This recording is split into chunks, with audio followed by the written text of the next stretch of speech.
बिस्मिल्लाहिर्रहमानिर्रहीम। अस्सलाम वालेकुम व्यूवर्स, वेलकम टू सारा नूरीज़ किचन। तो आज मैं बनाने जा रही हूँ अपने किचन में अफ़गानी मलाई चिकन कोफ्ता, जो कि बहुत ही मज़े का होता है और बहुत सॉफ्ट होता है और इसकी ग्रेवी भी बहुत ही मज़े की होती है। तो इसको ट्राई करना तो बनता है। तो व्यूवर्स, अगर आप मेरे चैनल पर नए हैं और अभी तक सब्सक्राइब नहीं किया तो पहले मेरे चैनल को सब्सक्राइब कर दें, वीडियो को लाइक और शेयर भी ज़रूर कर दें। तो अब हम अपने मलाई कोफ्ता बनाना शुरू करते हैं। तो इसको बनाने के लिए यहाँ मैंने आधा किलो से थोड़ा सा ज़्यादा चिकन ले लिया है। ये बोनलेस चिकन है। इसको अच्छी तरह से धो लिया है और इसको मैंने छलनी में रख दिया था ताकि इसमें पानी ना रहे। और अब इसको मैं ग्राइंडर में मैंने इसे डाल दिया है चॉपर में। और इसमें मैंने 3 से 4 हरी मिर्चें भी डाल दी हैं, 4-5 मैंने लहसुन की कलियां इसमें डाल दी हैं। और इसके साथ ही मैंने जो है वो एक छोटा सा प्याज ले लिया था जिसको मैंने चॉप करके वो भी इसमें डाल दिया है, रफली चॉप किया है। और इसके बाद मैंने 1 टीस्पून इसमें रेड चिली पाउडर डाल दिया है, 1 टीस्पून मैंने इसमें नमक डाला है और इसके साथ ही मैंने इसमें गरम मसाला पाउडर डाला है 1/2 टीस्पून। बस यही मसाले इसमें जाएंगे। और यहाँ पर मैंने ज़ीरा पाउडर भी 1 टीस्पून इसमें डाल दिया है। यही मसाले इसमें जाएंगे। और इसके साथ मैंने यहाँ पे 2 ब्रेड स्लाइसेस ले ली थे, उनको मैंने डाल दिया है। ये फ्रेश ब्रेड स्लाइसेस थे और इनको मैंने तोड़कर इसमें डाल दिया है। अगर आप ब्रेड स्लाइसेस ना डालना चाहें तो इसकी जगह पर आप 2 टेबलस्पून भुना हुआ बेसन भी इसमें डाल सकते हैं। अब मैं इसको चॉप कर लूँगी। हमने इसे बहुत अच्छी तरह से फाइन चॉप करना है। तो यहाँ देख सकते हैं मैंने यहाँ पे कीमे को अच्छी तरह से चॉप कर लिया है और इसके यहाँ पर मैंने जो है वो कोफ्ते बना लिए हैं। और ये कोफ्ते जो है माशाल्लाह बहुत मुलायम बने हैं, इसमें कोई क्रैक नहीं है। तो आपने इनको इस तरह से बनाना है कि इसमें कोई भी क्रैक ना हो। तो अब सबसे पहले जो है हम पैन में ऑयल ले लेंगे और इसमें हम कोफ्तों को फ्राई कर लेंगे। तो पैन में ऑयल डाल लिया है। जब ऑयल थोड़ा सा गर्म हो जाएगा तो हम फ्लेम को मीडियम कर लेंगे और इसमें कोफ्ते जो है वो बारी बारी डाल देंगे और थोड़ी देर के लिए इसको एक साइड से जो है वो फ्राई होने देंगे। फ्लेम हमने मीडियम रखनी है, ज़्यादा जो है वो हमने हाई फ्लेम नहीं रखनी। और इस तरह से हमने इनको फ्राई कर लेना है और इसको साथ साथ जो है वो पलटते रहना है। और यहाँ आप देख सकते हैं कि जो कोफ्ते हैं चिकन बॉल्स वो बहुत अच्छी तरह से फ्राई हो चुकी हैं और इनके दोनों साइड्स पे जो है वो जो हल्का सा गोल्डन गोल्डन कलर भी आ गया है। तो इस तरह से हमने तमाम कोफ्तों को फ्राई कर लेना है और उसके बाद हम इन कोफ्तों को निकाल लेंगे अलग प्लेट में। तो यहाँ पे हमारे कोफ्ते जो है वो तैयार हैं। मैंने आधा किलो से ज़्यादा कीमा लिया था जिससे मेरे जो है वो 16 के करीब कोफ्ते बने हैं। अगर आप छोटे कोफ्ते बनाएंगे तो वो ज़्यादा भी बन सकते हैं।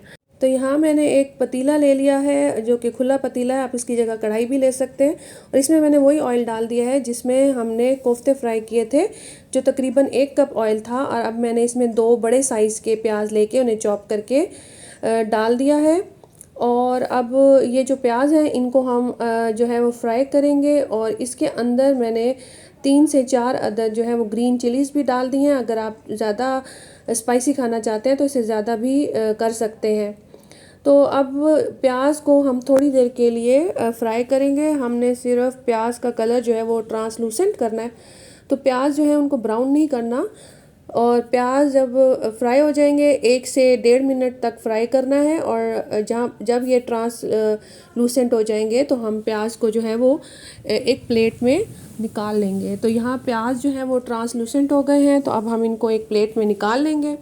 और प्याज और हरी मिर्च में अब मैं यहाँ पे 10 से 12 अदद बादाम डाल दूँगी और इसकी अच्छी सी पेस्ट बना लेंगे। बादाम की जगह आप काजू भी डाल सकते हैं। यहाँ पर मैंने इसकी पेस्ट बना ली। अब इसको रख देंगे एक साइड पे। अब उसी ऑयल में जिसे प्याज फ्राई किए थे मैं गरम मसाला डाल दूँगी। इसमें 2 जो है दालचीनी की स्टिक्स हैं, 8 अदद लौंग है और 10 से 12 काली मिर्चें। और इसके साथ ही मैंने 3 अदद जो है वो सब्ज़ इलायची के इसमें डाल दिए हैं, छोटी इलायची के, और इसको फ्राई कर लेंगे। अब मैंने इसमें 2 टेबलस्पून अदरक लहसुन का पेस्ट डाल दिया है। अदरक लहसुन का पेस्ट डालकर इसको भी जो है हम आधे मिनट के लिए या 30 सेकंड्स के लिए फ्राई कर लेंगे। और जब ये फ्राई हो जाएगा तो अब हम इसमें पेस्ट डाल देंगे, जो पेस्ट हमने प्याज और बादाम और उसकी जो है ग्रीन चिलीज़ की बनाई थी वो इसमें डालकर अब हम इसको थोड़ा सा फ्राई करेंगे कि जब तक जो है ऑयल इसके ऊपर ना आ जाए। हमारा प्याज और हरी मिर्चें जो है वो पहले से ही जो है वो फ्राइड थी, तो इसलिए बस हमने उस वक्त तक इसको पकाना है जब तक कि ऑयल ऊपर नहीं आ जाता। तो यहाँ ऑयल ऊपर आ गया तो अब मिसाले डाल देंगे। यहाँ मैंने 1 टीस्पून काली मिर्च डाल दी है, ब्लैक पेपर पाउडर डाला है, और यहाँ पर मैंने जो है वो 1 टीस्पून गरम मसाला पाउडर मैंने इसमें डाल दिया है, और इसके साथ ही मैंने यहाँ पर हस्बे जायका जो है वो नमक डाल दिया है। तो ये मसाले डालने के बाद अब हम इनको भी ग्रेवी के साथ जो है वो अच्छी तरह से फ्राई करेंगे, और उस वक्त तक फ्राई करेंगे जब तक ये मसाले जो हैं वो अच्छी तरह से पक नहीं जाते। और इसको थोड़ी देर के लिए हम जो है वो ढक देंगे ताकि ऑयल ग्रेवी के ऊपर आ जाए। तो 2-3 मिनट के बाद जब ऑयल जो है वो ग्रेवी के ऊपर आ गया है तो हमने यहाँ पर इसको इसमें दूसरे जो है वो चीज़ें ऐड करेंगे।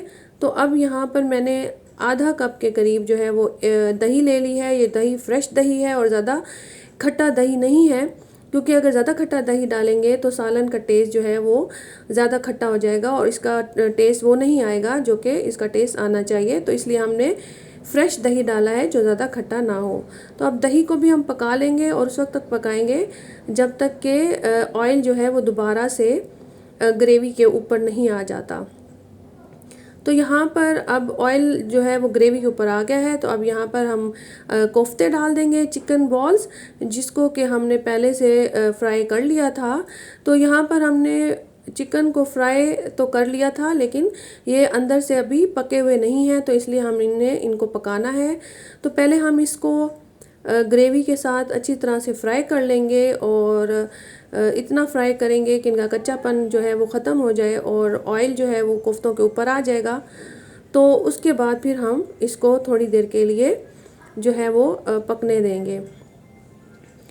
तो यहाँ पर हमने कोफ्तों को जो है वो फ्राई कर लिया है, और कोफ्तों को फ्राई करने के बाद अब मैं पहले इसमें कसूरी मेथी डालूँगी, जो कि मैंने 1 टेबलस्पून भर के कसूरी मेथी की ली है। इससे इसका टेस्ट भी बहुत अच्छा आता है और इसकी खुशबू भी बहुत ज़्यादा अच्छी आती है। तो अब मैंने कसूरी मेथी डाली है तो मेरे किचन में ना बहुत अच्छी सी खुशबू आ रही है। तो आप भी ज़रूर डालिएगा, ये इसका बहुत अहम पार्ट है, इंग्रेडिएंट है जो इसमें डालना है। तो यहाँ पर अब मैं इसमें थोड़ा सा पानी डाल दूँगी, क्योंकि मैंने इसकी ग्रेवी रखनी है। अगर आपको भी लगे कि आपकी ग्रेवी जो है वो ड्राई हो रही है तो आप इसमें थोड़ा सा पानी डाल सकते हैं। और पानी डालने के बाद अब मैं थोड़ी देर के लिए कोफ्तों को दम पे रख दूँगी 10 से 12 मिनट के लिए। और उसके बाद अब मैं दम से हटाने के बाद मैंने इसमें 4 टेबलस्पून फ्रेश क्रीम डाली है, और फ्रेश क्रीम जो है वो भी इसमें डालना बहुत ज़रूरी है। तो इससे इसका टेस्ट जो है वो इन्हेंस होता है और बहुत ही क्रीमी सा फ्लेवर आता है। तो यहाँ हमारे कोफ्ते भी गल चुके हैं, हमने एंड में क्रीम डाली है, फ्लेम हमने बंद कर दी थी ताकि क्रीम जो है वो फट ना जाए, ख़राब ना हो जाए। तो क्रीम डालने के बाद हम 2 से 3 मिनट के लिए फिर से इसको लो फ्लेम पर जो है वो दम लगा देंगे, ताकि हमारे कोफ्ते जो हैं अच्छी तरह से पक जाए और क्रीम भी जो है वो अच्छी तरह से ग्रेवी का एक जूस बन जाए। तो यहाँ एंड पे मैं इसमें धनिया डाल दूँगी। यहाँ पे हमारे कोफ्ते बिल्कुल तैयार हैं, और फिर मैंने सब्ज़ धनिया बारीक चॉप करके वो भी इसमें डाल दिया है, और इसको मिक्स कर लेंगे। और मिक्स करने के बाद 1 मिनट तक हम इसको फ्लेम पर हल्की आंच पे पकने देंगे। तो यहाँ हमने फ्लेम बंद कर दी है। यहाँ पे हमारे अफ़गानी मलाई चिकन कोफ्ता बिल्कुल तैयार है। ये बहुत ही मज़ेदार, बहुत ही जो है वो सॉफ्ट है, और इसकी जो ग्रेवी है वो भी खाने में बहुत ही मज़े की होती है कि इसको खाते खाते दिल नहीं भरता, और ये बहुत ही क्रीमी सा इसका टेक्सचर होता है। और कोफ्ते भी जो हैं वो बहुत ज़्यादा सॉफ्ट हैं। जब मैं आपको अभी कोफ्ते भी जो है वो तोड़ के दिखाऊंगी कि अंदर से वो कितने मज़े के और कितने ही सॉफ्ट हैं। तो फ्राई करने से ये है कि कोफ्ते जब हम बनाते हैं तो वो टूटते नहीं हैं। तो यहाँ मैं आपको कोफ्ते जो हैं वो टेस्ट करके बताती हूँ, आपके सामने इसको तोड़ के बताती हूँ। ये कोफ्ते जो हैं वो कितने सॉफ्ट हैं, आप देख सकते हैं। सिर्फ चम्मच से ही कोफ्ते जो हैं वो आराम से जो हैं वो टूट गए हैं, और माशाल्लाह से बहुत ही मज़े के हैं। तो व्यूवर्स, थैंक्स फॉर वॉचिंग। अल्लाह हाफिज़।